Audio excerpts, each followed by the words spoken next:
Halo, selamat siang. Saya Fadli. Saya akan menjelaskan terkait tugas 2 mata kuliah jaringan komputer. Jadi di tugas 2 ini eh, saya diminta untuk menjelaskan beberapa perintah yang akan kita jalankan di terminal.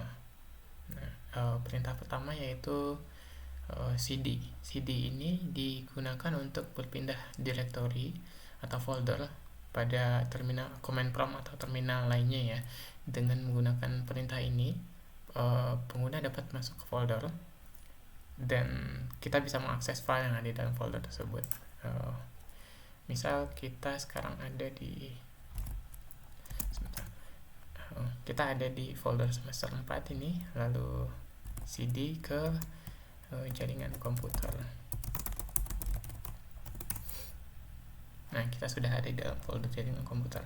Nah, kemudian selanjutnya perintah CLS ini digunakan untuk membersihkan tampilan layar command prompt sehingga tampilan terminal menjadi lebih rapi. Oke, karena ini saya menggunakan PowerShell, jadi harusnya menggunakan clear ya. Tapi kita juga bisa tes di command prompt. Command prompt.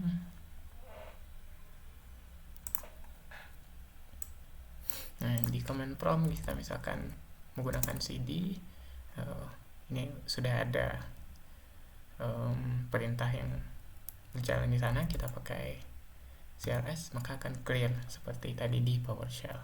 Oke, kita lanjut ke perintah selanjutnya yaitu CLS garis miring tanda tanya. Nah, ini untuk penjelasan mengenai apa itu fungsi dari perintah tersebut. Nah, kemudian kita juga lanjut ke perintah keempat yaitu dir garis miring tanda tanya, itu akan menjelaskan apa saja fungsi dari dir dan apa saja atribut atau parameter yang bisa kita tambahkan di dalam dir. Kemudian kita lanjut ke perintah selanjutnya yaitu ipconfig. ipconfig ini untuk menampilkan konfigurasi IP pada komputer seperti alamat IP, subnet mask, dan default gateway. Kita coba jalankan ipconfig, maka akan terlihat konfigurasi IP dari komputer ini seperti apa. Kurang lebih seperti yang ada di layar seperti ini ya. Oke, kita lanjut ke ipconfig all. ipconfig all. Nah, fungsinya apa? Ini untuk menampilkan seluruh informasi jaringan secara lengkap, termasuk MAC address, DNS server, DHCP, dan informasi adapter jaringan. Kita lanjut ke ipconfig garis miring tanda tanya. Itu penjelasan dan parameter apa saja yang bisa kita tambahkan nanti di ipconfig itu. Bahkan juga ada example ya cara menggunakannya. Oke, kita lanjut. Di sini komen selanjutnya itu release ya. Nah, ipconfig release ini fungsinya apa? Fungsinya adalah untuk melepaskan alamat IP yang sedang kita gunakan dari DHCP server ya. Jadi kita coba ipconfig release.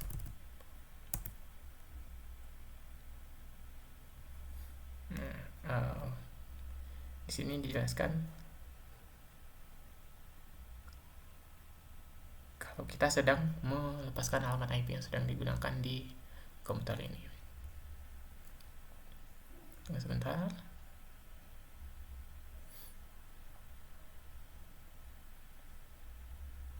Oke, selesai. Di sini cuma Ethernet yang terkena karena hanya Ethernet yang tersambung di komputer ini. Oke, kemudian kita lanjut ke ipconfig renew. Di list tadi ada ya renew ini. Ini fungsinya apa? Itu untuk meminta alamat IP baru dari DHCP server. Setelah proses release dilakukan, kita baru saja merilis, kita akan renew ipconfig-nya.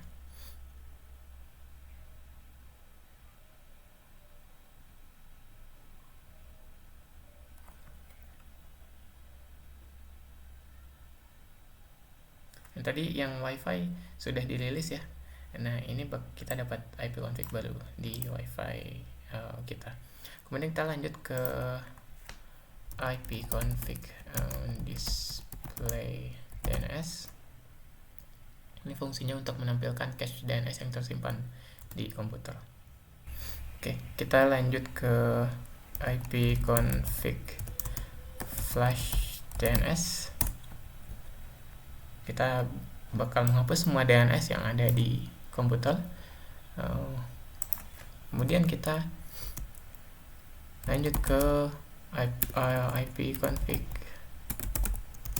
register DNS. Nah, kita akan memperbaharui DNS komputer ke server DNS. Kita perlu sebagai admin ya untuk register DNS, tapi kurang lebih tujuannya untuk itu. Nah, kita juga bisa ping. Selanjutnya, komen selanjutnya itu ping. Itu untuk ping koneksi antara jaringan komputer kita dengan host atau server lain dengan mengetes mengirimkan paket data ke server tersebut. Misalkan kita ping google.com. Nah, Google akan membalas pingnya. Di sini kita juga bisa melihat koneksi internet kita bagus atau tidak dengan mengetes beberapa server yang populer seperti Google. Kemudian perintah selanjutnya itu netstat untuk menyampaikan jaringan yang sedang aktif pada komputer. Ya. Oke, kita lanjut ke perintah selanjutnya itu tracer.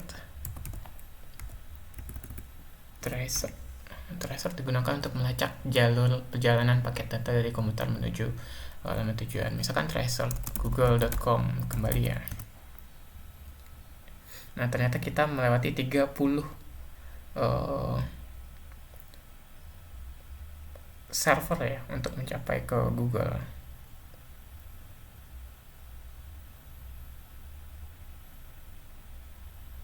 Kurang lebih seperti itu ya. Ini akan melewati 30 nantinya.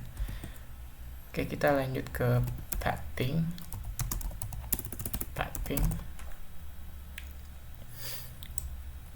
Pathing fungsinya apa?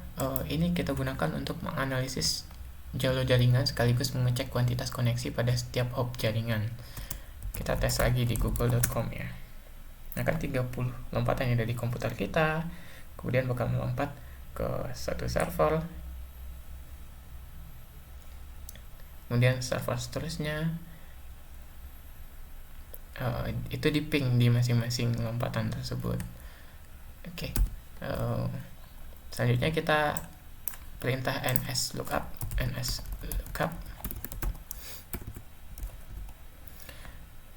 Fungsinya apa? Ini kita mencari informasi DNS dari suatu domain atau website. Misalkan google.com kembali ya, google.com. Nah, servernya adalah 1.1.1.1, addressnya 1.1.1.1.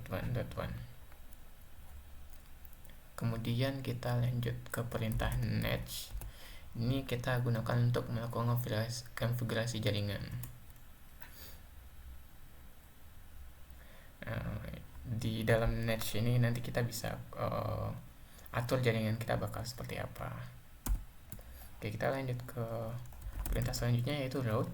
Route ini untuk mengatur tabel routing pada komputer. Misalkan print ya, mengarahkan print lewat mana. Nah, cuman karena saya nggak ada printer, kita cuma bisa mengecek saja ya, tapi tidak bisa mengatur. Kemudian yang terakhir itu net, buat menjalankan berbagai fungsi administrasi jaringan dan layanan pada Windows. Jadi ini satu komen yang bakal bisa kita gunakan untuk macam-macam hal terkait jaringan di Windows. Nah, ini ada 2 user, nanti kita bisa pilih salah satunya dan bisa atur jaringan untuk 2 akun tersebut. Kurang lebih demikian penjelasan dari saya. Apabila ada salah dan kurang, saya mohon maaf. Atas perhatiannya saya ucapkan terima kasih.